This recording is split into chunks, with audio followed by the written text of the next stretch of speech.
how's it going? And welcome to my studio. This evening I'll be doing some recording in here with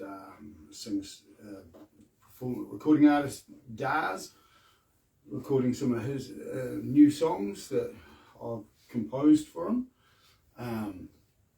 We just did live performances of those for the first time, and mostly went really well.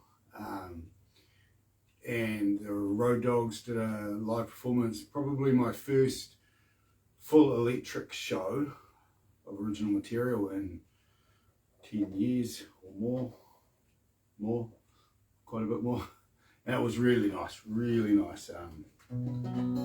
playing with great friends and amazing musicians. Tony McDermott on drums to keep the beat, he keeps me honest. And it was really fun, it felt really good. I sweated like a warthog, and it just really felt like rock and roll again, so it was really special. And in my solo set,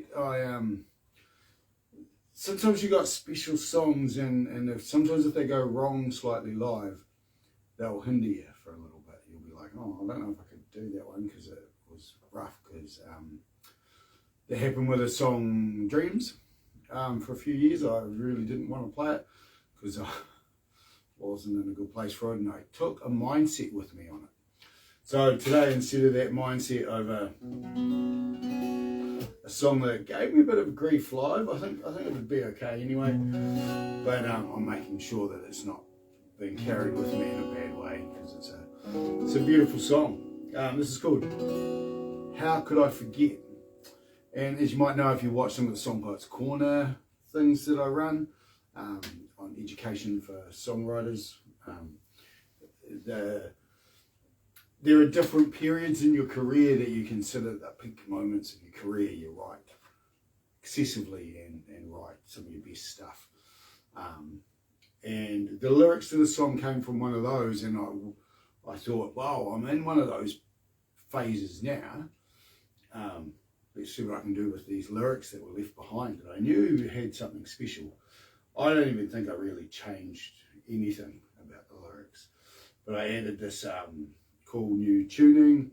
For those singer-songwriters out there, I learned from a good friend of mine. It's good to share them. I thought I was stealing a trick off him, but he then gave me some more when he found out that I'd used one of his tunings and capo tracks. So this is a 2 capo track. Full covered capo on the 2nd fret, and then on the 4th fret you're only covering the 4 top strings. So yeah, high E and A are open, gives you like an 11th sound. So D11 with the F sharp and bass. Yeah, E minor 11, C sus 11. I might be making up the suspended there. Beautiful chords. So this is called How Could I Forget?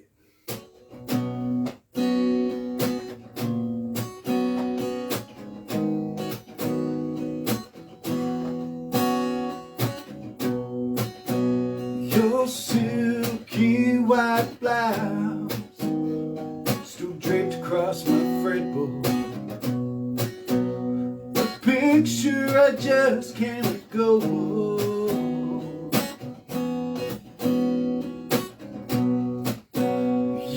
Turn out the light, love's sweet mystery.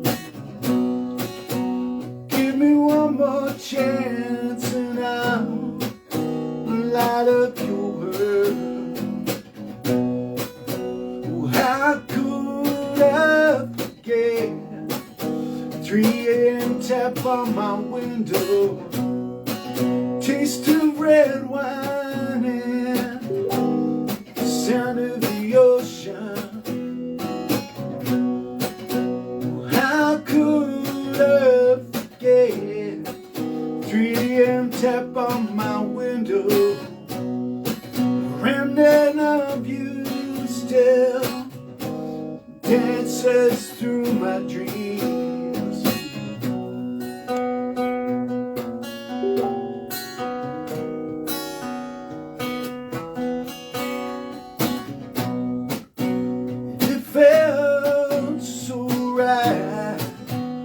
it was never meant to be. You couldn't commit until it was too late. I don't miss you, but I still can't forget. I don't blame you for what I couldn't offer. How could I forget? 3 a.m. tap on my window, taste of red wine and the sound of the ocean.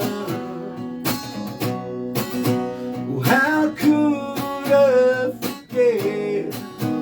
3 a.m. tap on my window, remnant of you still dances through my dreams.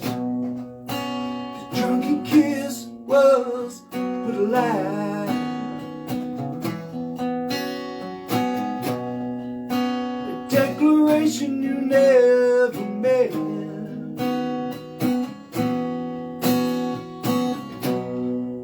It took over a year, but I moved on.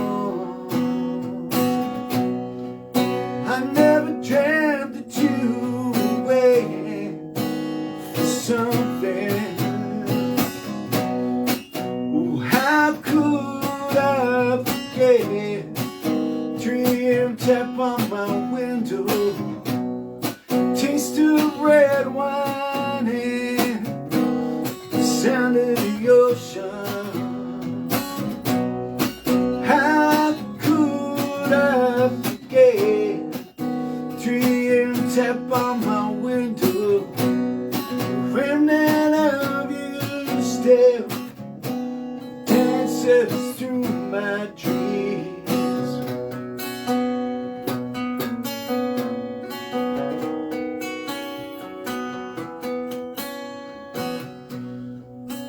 Your silky white blouse still draped across my headboard.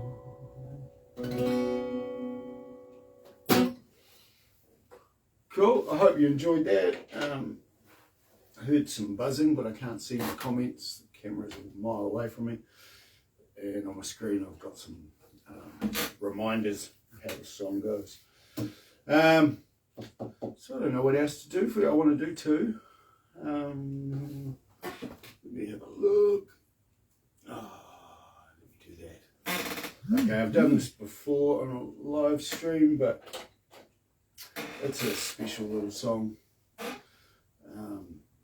So this is my final thing for New Zealand Music Month. Last New Zealand Music Month nearly killed me. So I took it a bit lighter this year, but I've had a really good New Zealand Music Month. For those of you who don't know what New Zealand Music Month is about from other parts of the world, we get this question quite a bit. It's like, isn't for a musician New Zealand Music Month every month? Should be. But we decided to celebrate it then, and it's just an excuse to get people to.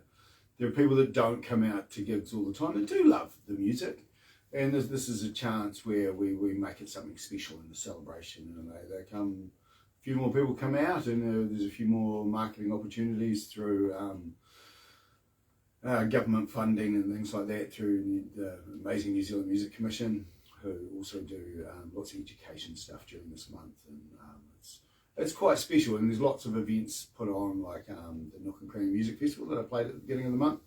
It's always spectacular for different reasons. Even during lockdown, it threatened to not happen, and we did a virtual one, and we had people from all over the world join in, and it was so special. It's kind of what got me live streaming on a regular basis. So this is I like to open and close New Zealand Music Month. Tomorrow's the last day, but tomorrow will be a very, very, very, very busy day for me. So, so this is it. This is a little song called Never Stop Knocking. It's a new one from this year. Like a lot of my songs, I wrote the nuts and bolts and then put it together live. So in the middle of open mic nights, you might hear it one week and go, oh, didn't like that. The next week you might like it. But so it's called Never Stop Knocking. It got to #1 on the NewZealandMusic.net chart. There's music with a Z. Really cool website and resource for New Zealand music. Run by Lisa Jones, who's just incredible what she does. I really appreciate that human being. So that was #1. It's currently at #3, and it got knocked down by 660, which is okay. But another song of mine, Hope Street, is at #1. So really proud of that. These are songs that I really care about. So this will get me into trouble, but this is for Leo. So I wrote for you to tell you some things that I never got to tell you, my friend. I love you, man. This is called I'll Never Stop Knocking.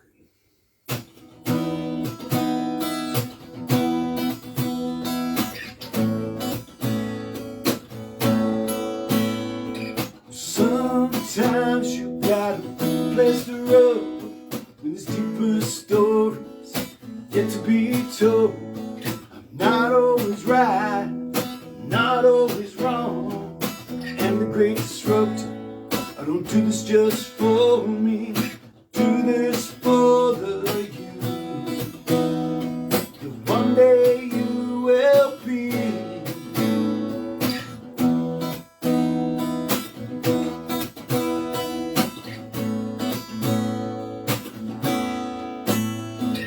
Who I am, so good today.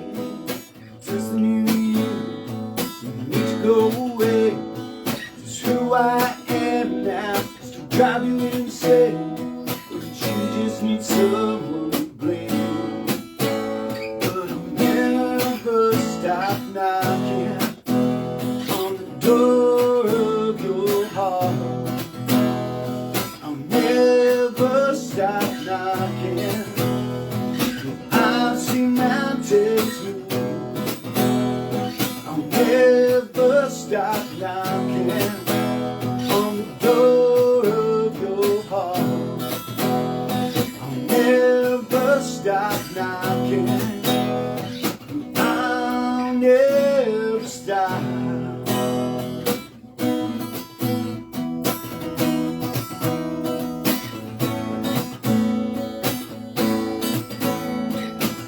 Can't say I never tried, complain each time I do. It's a web of lies and contradictions. You declare me righteous, there's one I hold on to. I'll take my responsibility. I think one day we'll have some explaining to do. The truth is the one thing sets us free. If nothing else, take this gift from me. 'Cause I'll never stop knocking on the door of truth. I'll never stop knocking, 'cause I've seen mountains move. Never stop knocking on the door of your heart. I'll never stop knocking. I'll never stop. Cool, thank you. So yeah, that was dedicated to Leo. There's a big story in there to tell him. He'll know what it's about if he ever sees this. And cool. So thank you to all that came out to shows for New Zealand Music Month, those who are buying the new material that's on Spotify and the old material. There's doing re-releases of my whole back catalogue. I don't know if I talked about this, but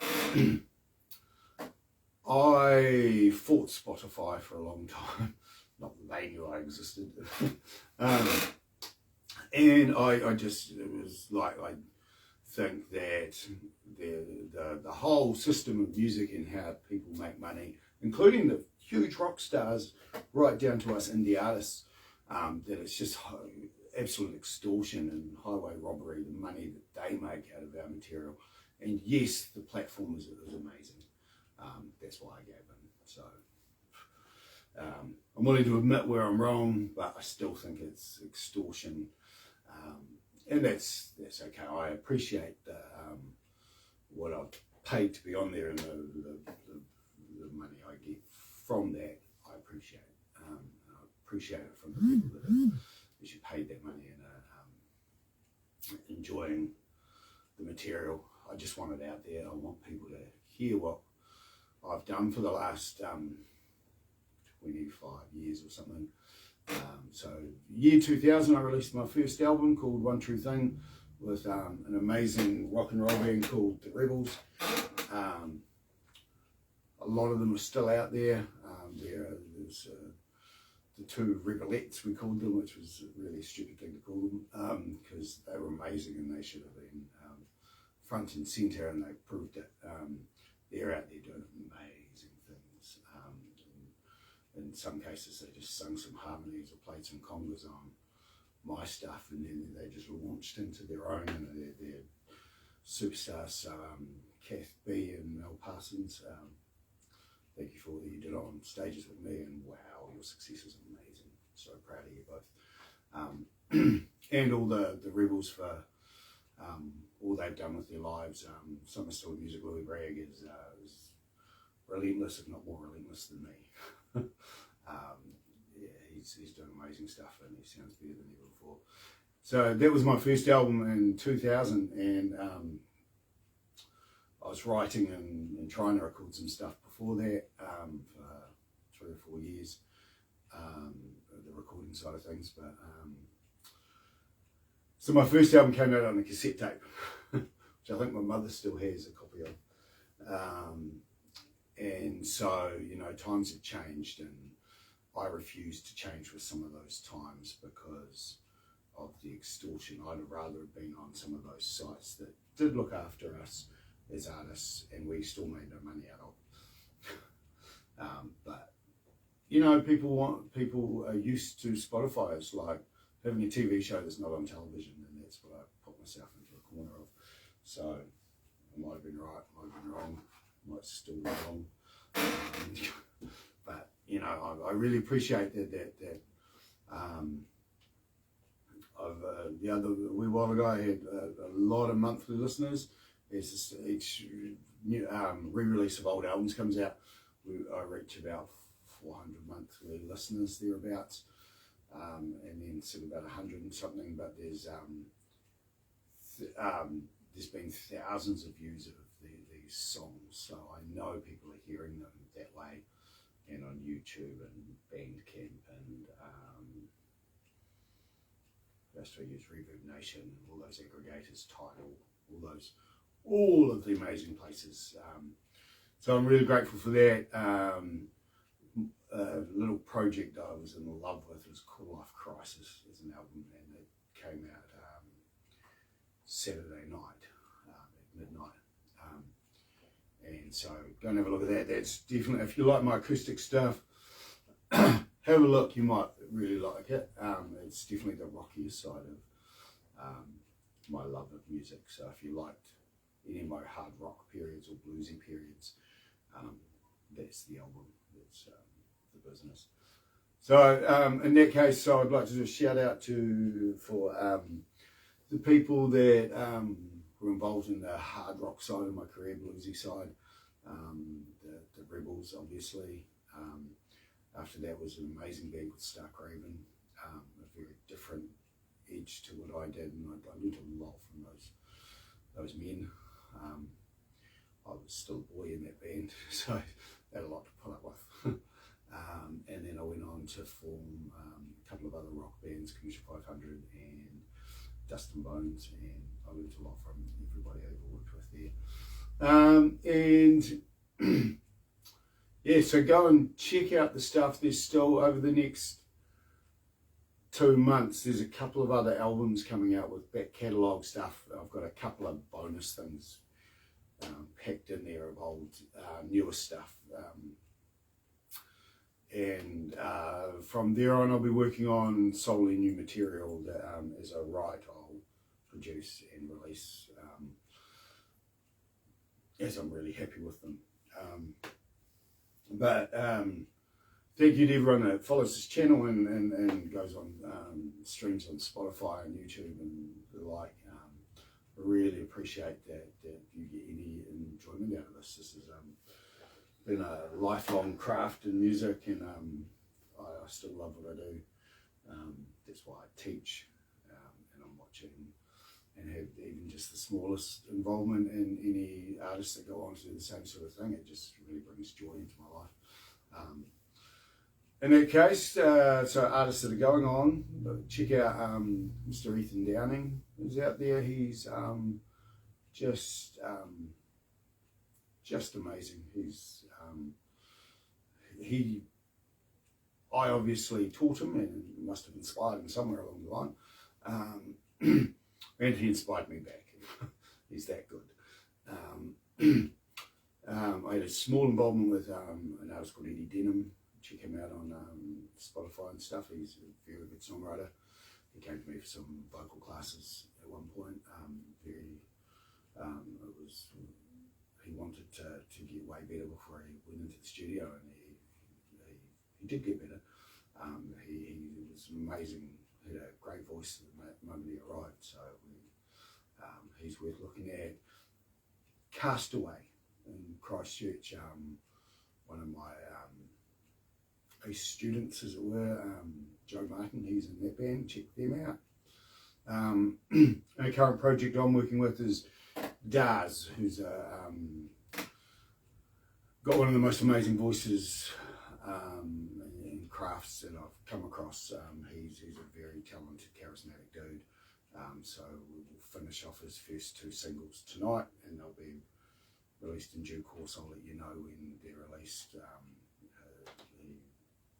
We'll be out performing those songs again soon, hopefully. And we'll start adding some more to his catalogue as we go. He's well worth checking out. So it's Darz, D-A-R-Z. So cool. Thank you for watching this live stream. Someone said to me recently, I was watching your podcasts. That's what these were, podcasts, which I really appreciated, because I do try to be a bit educational with them. But I do have a podcast. It's Songwriters Circle with Jay Bedford. You'll find that on Facebook, and I talk about the craft and some of how I got there, some tricks and tips and that sort of thing. So check that out. I'm about to do a brand new one of those any day now. So thank you for watching, and I'll see you on the next live stream. There'll be one next month sometime, and gigs coming up in August. Here I have Homegrown at the Penguin Club. September, me and the Road Dogs are opening for Ajax and the Washing Up at the Penguin Club. Amazing artist, singer-songwriter and band. Mr. Potley Blues, he just about made me cry. One of his Potley Blues shows, so I look forward to playing with his heavier side of things, and we'll do our gruntier stuff and some groove stuff. So cool, check out those gigs as they come up. I'll put them on the page, and look out for the next Songwriter Circle podcast. I might even do some more interviews with that soon. Let me know what you'd like to have in those podcasts. Cool. All right, thank you very much. Ta-da.